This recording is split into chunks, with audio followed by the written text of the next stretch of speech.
Shalom, amados evangelizadores, que la gracia del Señor Jesús, el amor del Padre Celestial y la comunión del Espíritu Santo sea con nuestro espíritu. Doy gracias a Dios por la oportunidad de estar compartiendo en vivo una vez más una pequeña reflexión, o en realidad más que reflexión son anécdotas que nos hacen pensar y que nos hacen...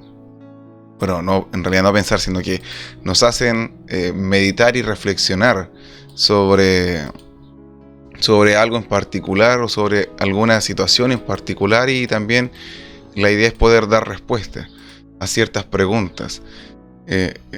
La idea de transmitir en vivo no es tanto como compartir un estudio bíblico o hacer una suerte de enseñanza de la Escritura de manera sistemática, no, sino que es ser espontáneo y poder comunicar, como te decía anteriormente, algunas anécdotas.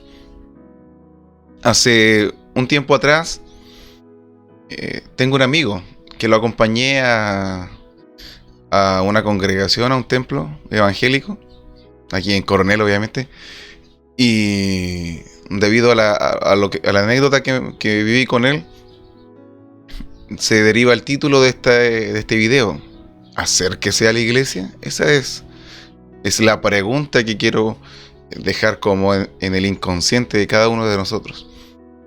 Entonces acompañé a mi amigo a la iglesia. Hace tiempo que él no va a una iglesia, es más, él no es cristiano.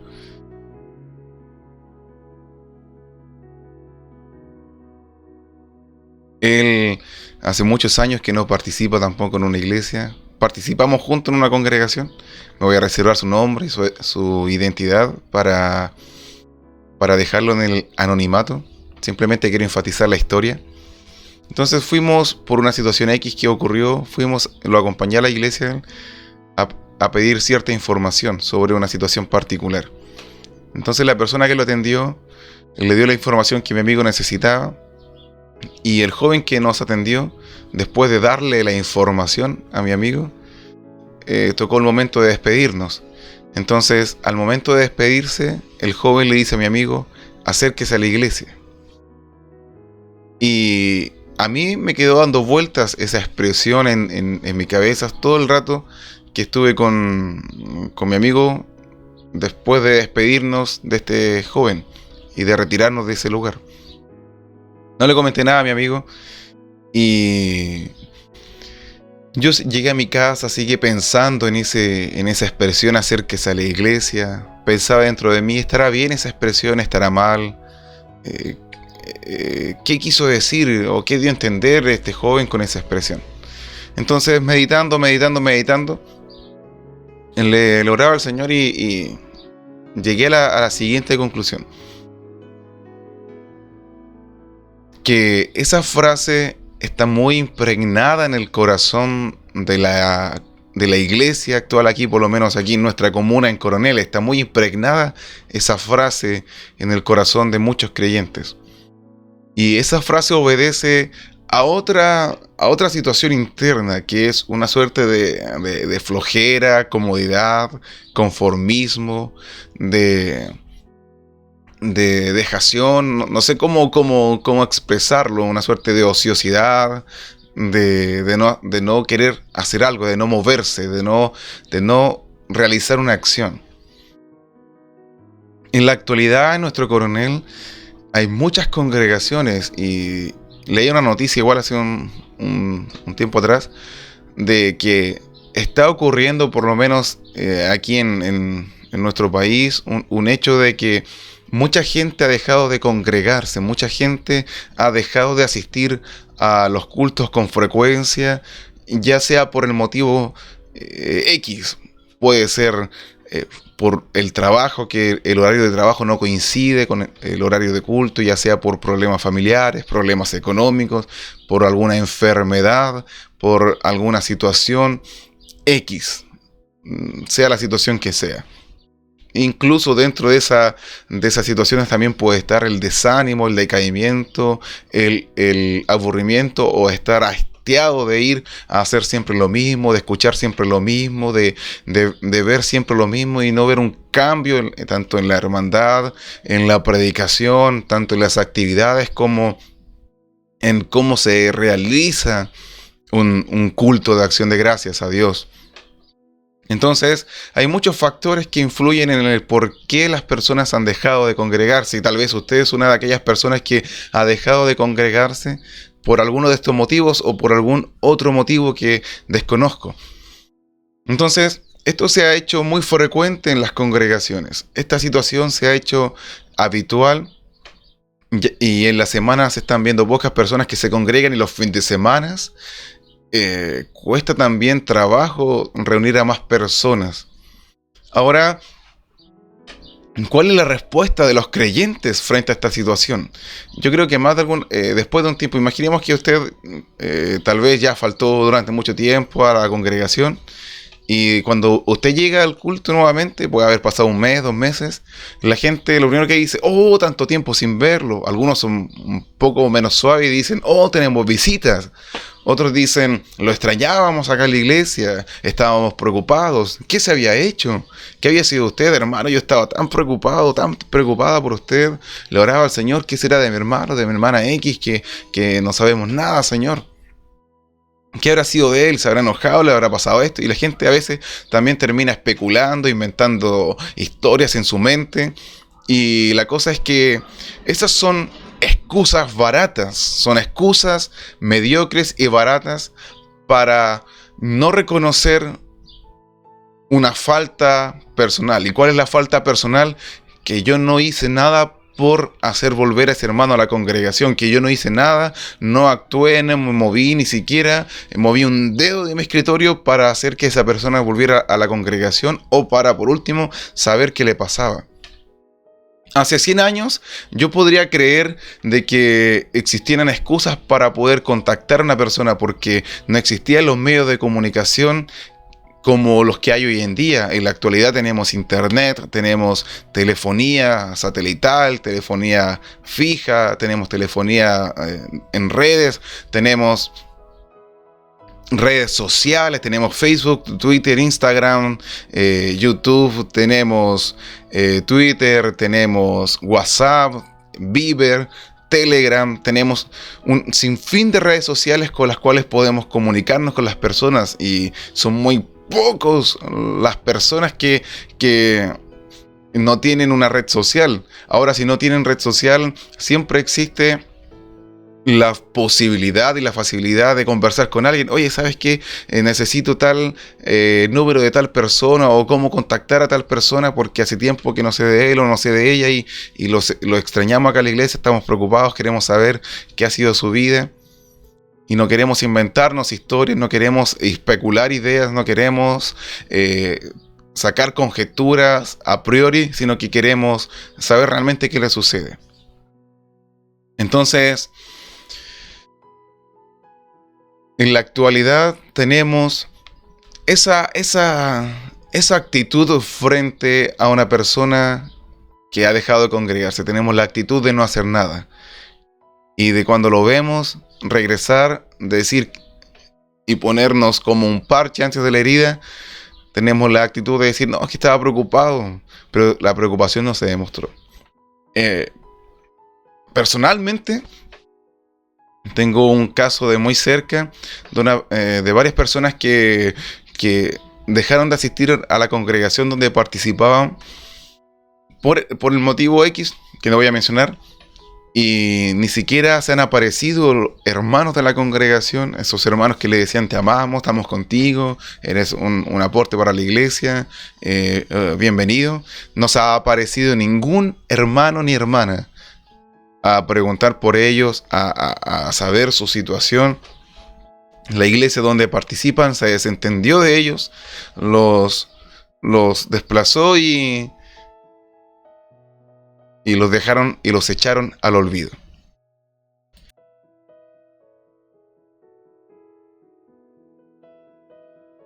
Entonces, yo me pregunto, ¿Qué le ha pasado a la congregación, a la iglesia de Coronel, independiente de la denominación, misión, corporación a la que esté siendo identificada en este momento? ¿Qué le ha pasado a la iglesia de Coronel? Muchos teólogos nos dicen que cuando Jesús dijo que el amor de muchos se enfriaría, no se estaba refiriendo a las personas incrédulas, al amor de las personas incrédulas, sino que se estaba refiriendo al amor de los creyentes, al amor de los cristianos, porque la palabra griega que al español se traduce como amor en ese pasaje específico de la Escritura en el libro de Mateo, Marco y Lucas, la palabra amor ahí es el vocablo griego ágape. Y ágape se utiliza única y exclusivamente para expresar el amor que los cristianos tienen entre sí. Ágape se utiliza para expresar el amor que los cristianos tienen entre sí y el amor que los cristianos expresan hacia Dios. Es más, la palabra ágape es la verdadera palabra que al español se traduce como amor, es el verdadero amor, porque en la sociedad actual se nos presenta o se hace como sinónimo de la palabra amor relaciones sexuales o deseo sexual, el interés personal o el obtener algo de otra persona, o también el satisfacer los caprichos de alguien. Si yo estoy satisfaciendo los caprichos de alguien, entonces estoy amando a esa persona. Si yo deseo sexualmente a una persona, estoy amando a esa persona. Si yo tengo un interés personal o quiero obtener algo de una persona, estoy amando a esa persona. Que eso está totalmente alejado de la definición correcta y la definición bíblica de lo que es amar. Entonces, cuando Jesús utiliza la expresión que el amor de muchos se enfriará por aumentarse la iniquidad, muchos teólogos nos dicen de que ese amor es el amor de los creyentes que se va a enfriar. Y podríamos decir que tal vez tienen razón estos teólogos por lo que estamos viendo en nuestro alrededor, en nuestra realidad, de que hay una indolencia, hay una falta de empatía, hay una suerte de no amor a las almas, hay una suerte de desprecio a las almas, porque ¿dónde está el amor a las almas? Y ese amor que decimos tener por los cristianos, por nuestros propios hermanos. El Señor Jesús habló en Mateo 25 acerca del amor que debíamos tenernos entre hermanos, que el Señor dice en la Escritura que se entrevista con un grupo de personas y les dice: estuve en la cárcel, me fuiste a ver, estuve con hambre, me saciaste, estuve con sed, me diste de beber, estuve desnudo, me vestiste. Estuve en tal condición y me ayudaron y estuvieron conmigo. Y la gente le preguntaba: Señor, ¿y en qué momento te vimos así? Y la Escritura dice de que el Señor le responde: cuando lo hicieron con uno de mis hermanos más pequeños, o sea, con otro creyente, con otro cristiano, con otro hijo de Dios, conmigo lo hicieron. Pero en la actualidad no estamos viendo eso de manera continua y constante. No, hay como una suerte de dichos populares que se han establecido en las iglesias, como: al que se fue solo va a llegar, solo tiene que llegar. El que quiere venir, que venga. O otro dice: yo no estoy llamado a andar buscando a la gente por las casas, la gente tiene que venir sola acá al lugar. Estamos tan mal, tan ciegos y tan indolentes. El sistema nos ha hecho tan insensibles a la necesidad de nuestros hermanos, a las tal vez carencias, porque hay hermanos que son más débiles, que necesitan una palabra de aliento, que necesitan ánimo, que necesitan amonestación constante para que el Señor en ese proceso los afirme. Hay unos que son como la tortuga, otros que son como la liebre. A muchos les gustan las liebres y no las tortugas, porque la tortuga es más lenta, requiere más trabajo, más paciencia, cosa que se ha perdido en la actualidad. Muchos dicen: no, si ya fui a verlo 2 o 3 veces y no pasó nada, ya listo. 2 o 3 veces. Hay otros que existe igual una suerte de mal también en las congregaciones, de que hay que pedirle permiso al pastor, hay que pedirle permiso al guía espiritual o al líder espiritual para ir a visitar o para ir a predicar. ¿Qué es eso? ¿Qué es eso? O sea, ¿tengo que pedirle permiso a una persona para obedecerle al Señor? ¿Esa es la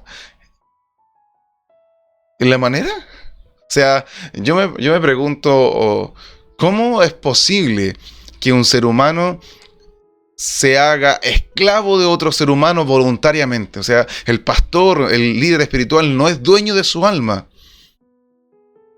el ministro, el guía espiritual, el profeta X, el apóstol, el obispo, el pastor, el título que tenga, no es dueño de su alma. Él no puede tomar decisiones por usted. Es una estupidez, es una falta de sabiduría, es una falta de temor de Dios estar pidiéndole permiso a un guía espiritual para hacer la voluntad del Señor. ¿Cómo yo le voy a estar pidiendo permiso al pastor o al líder X? ¿Puedo salir a predicar, pastor, el evangelio? ¿Puedo ir a visitar a un hermano? ¿Usted me da permiso? ¿Puedo hacer esto? ¿Puedo hacer aquello? Si el Señor nos dio una orden de que tenemos que predicar el evangelio, tenemos que hacer discípulos a las naciones, tenemos que comunicar la palabra del Señor, tenemos que igual poder visitar a nuestros hermanos en sus necesidades, mientras ellos están pasando tal vez por distintas situaciones. Entonces, yo me pregunto realmente, ¿cómo vamos a estar esperando? Algunos tienen que seguir un protocolo tan largo, hablar con el diácono, el oficial, hablar con aquí, acá, ese otro tiene que hablar con otro más, hasta que al final llega hasta donde el pastor, y después de ahí abajo él puede decir, ¿sabes qué? Sí, tal vez el Señor hace tiempo le está molestando a usted a ir a visitar a un hermano o ir a predicar el evangelio a cierto sector. Tal vez el Espíritu Santo hace tiempo le ha estado hablando, le ha estado molestando, y usted está ahí, pero es que no me da permiso el pastor, no me dan permiso los líderes, no sé qué van a decir de mí, voy a ser un rebelde porque estoy en desobediencia, X, tal y tal motivo. O sea, tal vez hay una persona que puede estar en estos momentos a punto de tomar una decisión terrible como quitarse la vida. Tal vez hay una persona que está por cometer un acto terrible o un crimen terrible, y Dios lo quiere usar a usted para que anuncie una palabra, y a través de esa palabra la persona crea al Señor y se retracte de hacer lo que iba a hacer o de la decisión que iba a tomar, y sea salvada por el Señor, sea rescatada por el Señor, y haya salvación en las personas.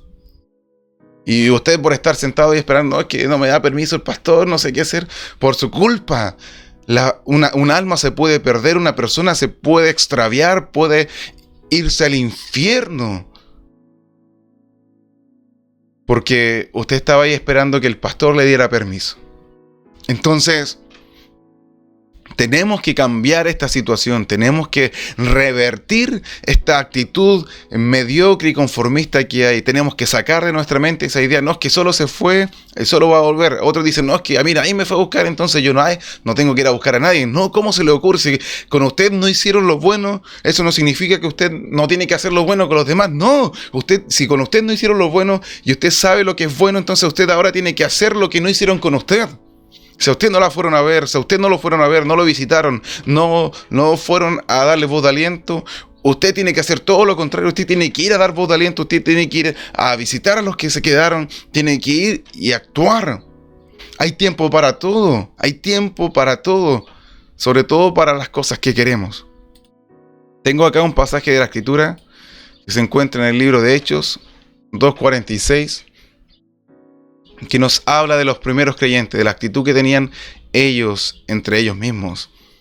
Y dice así: y perseverando unánimes cada día en el templo, y partiendo el pan de casa en casa, compartían el alimento con alegría y sencillez de corazón, alabando a Dios y teniendo gracia hacia todo el pueblo. Y cada día el Señor añadía al número los que iban siendo salvos.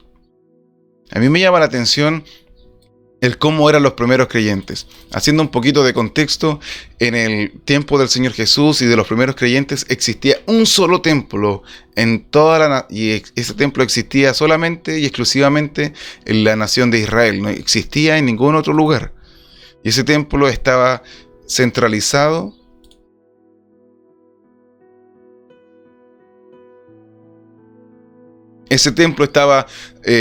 ubicado y localizado en un único lugar, y era en Jerusalén.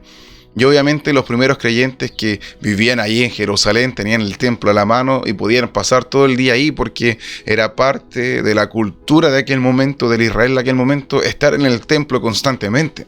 Ahora, sino que ahora En todo Israel existían, en la nación completa existían lo que se llamaban como las sinagogas. Las sinagogas comenzaron un par de siglos antes de que el Señor Jesús apareciera. Y la sinagoga básicamente era una estructura que se construía con el propósito de ir a escuchar la lectura pública de la Torá, del Tanaj, que es el Antiguo Testamento. Y también para escuchar algunas enseñanzas de algún sabio rabino o alguna interpretación farisaica del momento. Entonces, las sinagogas por lo general las levantaban un grupo de familias de una cierta localidad de Israel, y una vez que estaba todo en acuerdo y estaba todos los trámites pertinentes realizados, se erigía la sinagoga y la gente podía reunirse. Ya vemos a Jesús que él entraba a las sinagogas y también que salía, que lo invitaban a salir de la sinagoga porque su palabra no encontraba cabida en el sistema religioso y en sobre todo los fariseos, saduceos, escribas e intérpretes y doctores de la ley o de la Torá. Entonces, a los primeros cristianos también le pasó algo semejante. Muchos eran expulsados de las sinagogas, eran sacados fuera de las sinagogas porque el mensaje que portaban los primeros creyentes no concordaba, no iba acorde al sistema religioso, no iba acorde a la interpretación farisaica religiosa del momento. Es más, desmoronaba, desbarataba y desmantelaba lo que los fariseos con tanto sudor y esfuerzo les costó establecer para mantener engañada a la gente y adormecida y en un estado de alejamiento de Dios. Entonces, los primeros cristianos, más que estar en el templo, porque aquí estaba hablando de los primeros creyentes de Jerusalén, aquí en el pasaje de Hechos 2:46, ellos no es que estaban en el templo todos los días. No podemos llevar nuestra cultura al periodo del Señor Jesús y de los primeros cristianos, porque hoy día nuestra cultura es que uno va a un lugar, encuentra un templo evangélico y entonces hay que estar ahí porque los primeros cristianos estaban todos los días en el templo. No se trata de eso.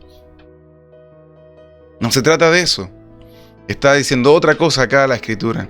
Entonces, habían otros cristianos que no vivían en Jerusalén, por lo tanto, tenían que congregarse o reunirse de casa en casa, cosa que hemos perdido. Y dice acá que perseveraban unánimes cada día en el templo y partiendo el pan de casa en casa, compartían el alimento con alegría y sencillez de corazón. Y quiero mencionarles algo de que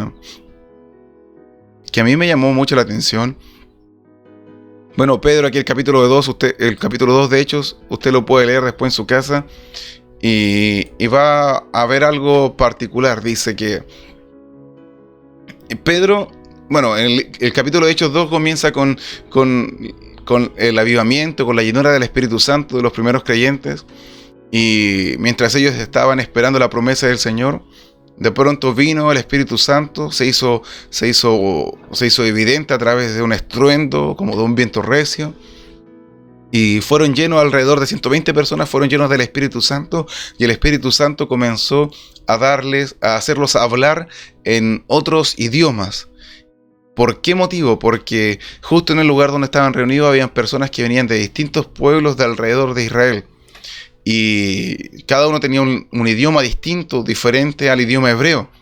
Entonces ellos pudieron escuchar en su propio idioma las maravillas de Dios, las glorias de Dios, por boca de estos hombres que fueron llenos del Espíritu Santo. Entonces, después de este evento, Pedro toma la palabra y comienza a predicarles el Evangelio a cada uno de ellos y les interpreta la Escritura y las profecías de manera correcta. Entonces, después de esto, él dice, deben arrepentirse porque mataron al Hijo de Dios, mataron a Jesucristo el Mesías.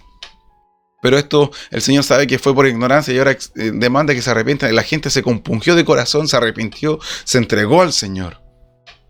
Y aquel día, dice la Escritura acá en Hechos 2:41, que los que recibieron la palabra fueron bautizados y fueron añadidos como 3.000 personas. 3.000 personas fueron añadidas al reino en aquel día.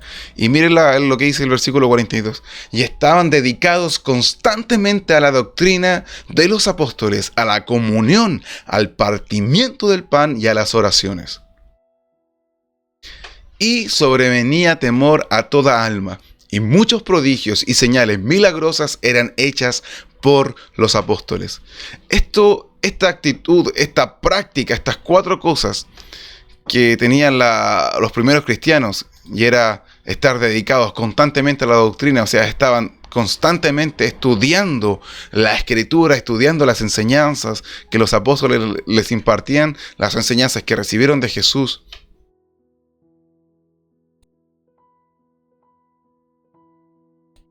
Las enseñanzas que recibieron del Señor y también interpretando correctamente el Tanaj o el Antiguo Testamento.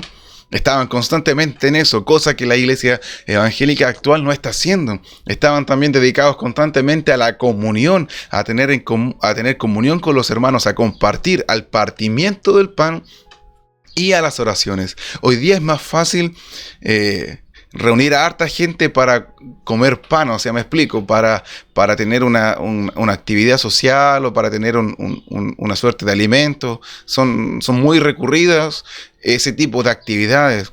Hoy día la iglesia evangélica ha perdido esta práctica que tenían los primeros creyentes, la práctica de estar constantemente estudiando la escritura, la práctica de estar constantemente teniendo comunión, de compartir el pan, sobre todo con los necesitados, con los que tenían escasez económica. La escritura dice que los primeros cristianos lo que hacían era tomar de sus posesiones, venderlas, ponerlas a los pies de los apóstoles para que suplieran las necesidades de los que tenían escasez económica. Y así nadie tenía necesidad dentro de los creyentes. Eran suplidas las necesidades porque venía un espíritu de generosidad sobre los hermanos, que su corazón se conmovía al ver la necesidad de sus otros hermanos y eran capaces de vender tal vez propiedades, de vender ciertos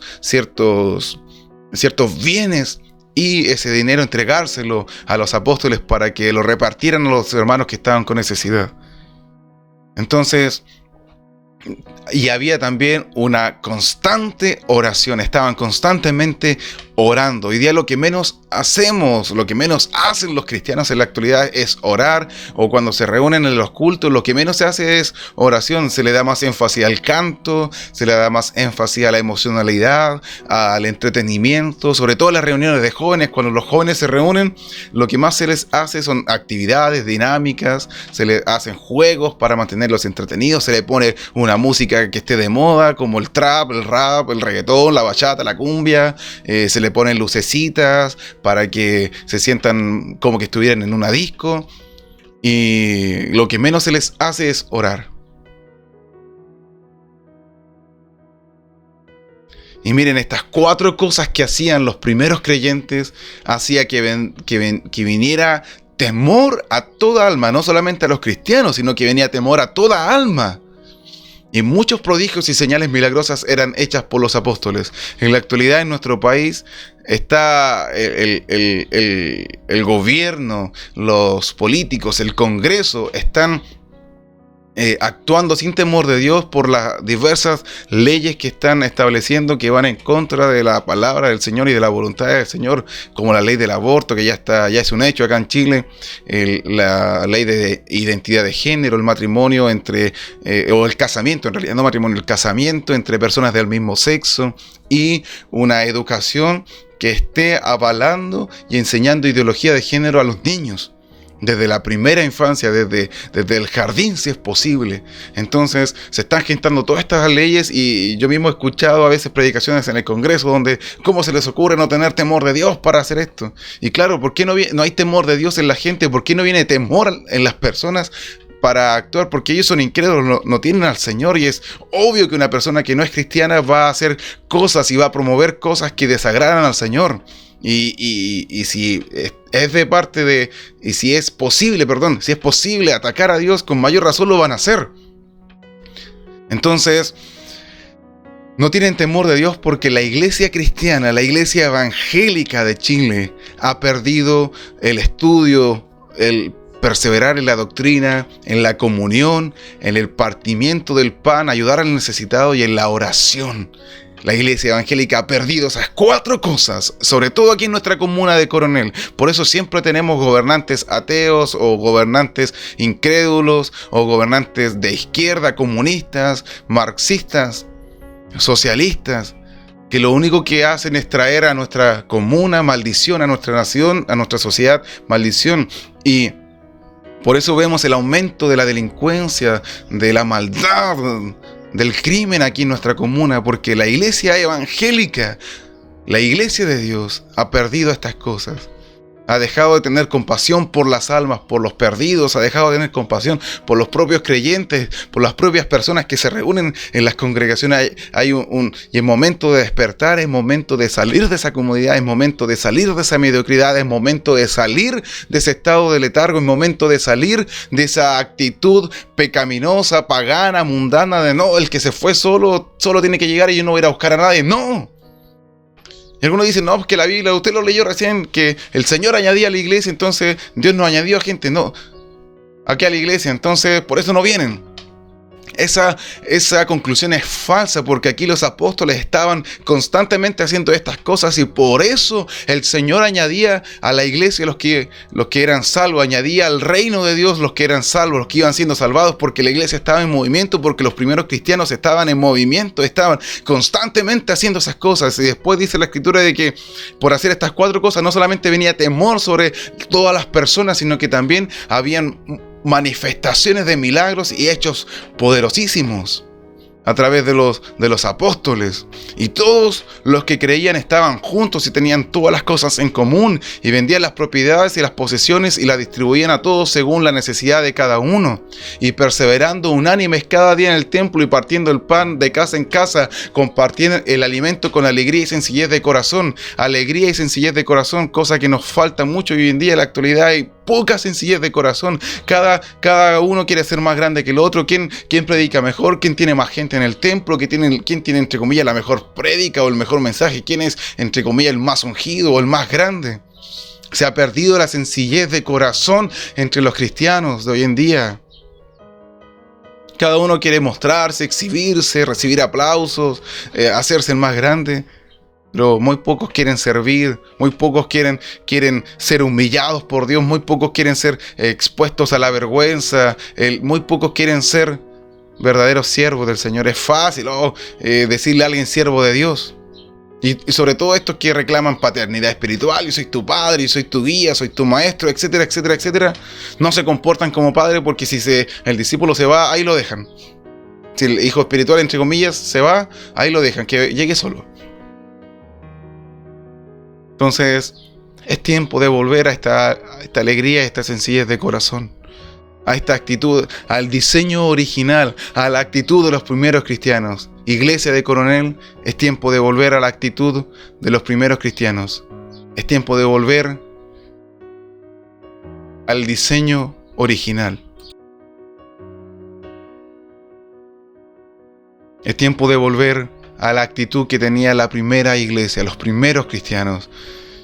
Como decía un pastor una vez, el pastor Carlos Molina, Dios va a medir a la iglesia actual y a la iglesia de todos los tiempos a través de la primera iglesia, a través de los primeros cristianos. Los primeros cristianos son la vara de medida para los cristianos de todos los tiempos, para los cristianos de toda la historia.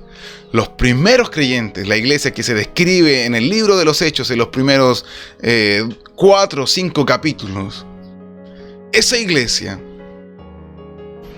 es la que Dios va a utilizar para medir a las iglesias de todos los tiempos. Dios no va a medirnos por la iglesia de la moderna, de la actualidad, no, sino que nos va a medir por los primeros cristianos. Así que les hago un llamado a que cambiemos de actitud, a que ya no le digamos a la gente acérquese a la iglesia, sino que le digamos a la iglesia que se acerque a los incrédulos. Iglesia, acércate a los incrédulos. Iglesia, acércate a los que se han quedado en el hogar. Acércate a ellos. No busques excusas. Sal de tu comodidad. Salga de sus 4 paredes, salga de su conformismo, de su mediocridad, de sus excusas y muévase, actúe. La palabra frío, y con esto termino, la Biblia nos habla de que el amor de muchos se enfriará, pero ¿qué es el frío? El frío es la ausencia de calor, dicen los físicos. ¿Qué significa ausencia de calor? El calor es el producto del movimiento de los átomos, de las moléculas. Entonces, cuando las moléculas dejan de moverse, comienzan a a moverse poquito o a frenarse, se produce el frío, se produce el hielo, se produce la frialdad. Pero cuando las moléculas comienzan a moverse más, comienza a haber calor, comienza a haber fuego.